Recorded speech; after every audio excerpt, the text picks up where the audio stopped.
আসসালামু আলাইকুম। এসএসসি 2025 শিক্ষার্থী সকলে কেমন আছো? আশা করি খুবই ভালো আছো। তো তোমাদের হাতে মাত্র আর একদিন আছে গণিত পরীক্ষা। তো তোমরা অনেকেই আছো এমনও যারা এখনও কিছুই পড়া হয়নি, তাদের জন্য আজকে সাজেশন তোমাদের গণিত প্রশ্নটি কোন অধ্যায় থেকে কিভাবে আসবে এবং সেই টেকনিকেই দেখিয়ে দেবো। আশা করি তোমরা যদি এই টেকনিক দেখতে পারো এবং কিছু অঙ্ক প্র্যাকটিস করতে পারো, ইনশাল্লাহ ভালো একটা রেজাল্ট করতে পারবে। তো গণিত সাজেশন সিকিউ। তো তোমাদের সিকিউর জন্য তোমাদের 4টা বিভাগে প্রশ্ন হয়: খ বিভাগ, খ বিভাগ, ঘ বিভাগ, ঘ বিভাগ।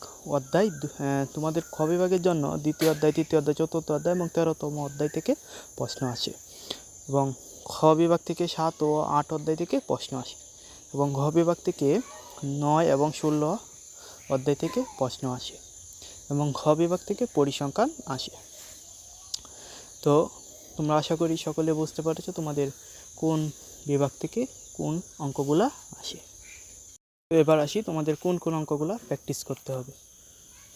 তো প্র্যাকটিস করতে হবে প্রথমে দ্বিতীয় অধ্যায় সেট ফাংশন, তৃতীয় অধ্যায় বীজগণিতিক রাশি, চতুর্থ অধ্যায় সূচক ও লগারিদম এবং সপ্তম অধ্যায় ব্যবহারিক জ্যামিতি। যেগুলো দেওয়া আছে তোমরা তো এগুলো প্র্যাকটিস করতে পারো, ইনশাল্লাহ ভালো একটা রেজাল্ট করতে পারবে। তো এখন আসি অষ্টম অধ্যায় বৃত্ত, নবম অধ্যায় ত্রিকোণমিতিক অনুপাত এবং 11তম অধ্যায় যেটা সসীম দ্বারা, মানে 13তম অধ্যায়। তারপর প্র্যাকটিস করতে হবে তোমাদের 16 নম্বর অধ্যায় পরিমিতি এবং সপ্তম অধ্যায় 10 অধ্যায় যেটা হচ্ছে পরিসংখ্যান। তোমরা যদি এই অঙ্কগুলো প্র্যাকটিস করতে পারো, ইনশাল্লাহ ভালো একটা রেজাল্ট করতে পারবে। সবাই স্ক্রিনশট নিয়ে নাও এবং ভালো করে প্র্যাকটিস করো। তো এই ছিল আজকের গণিত ফাইনাল সাজেশন। সবাই চ্যানেলটা সাবস্ক্রাইব করো।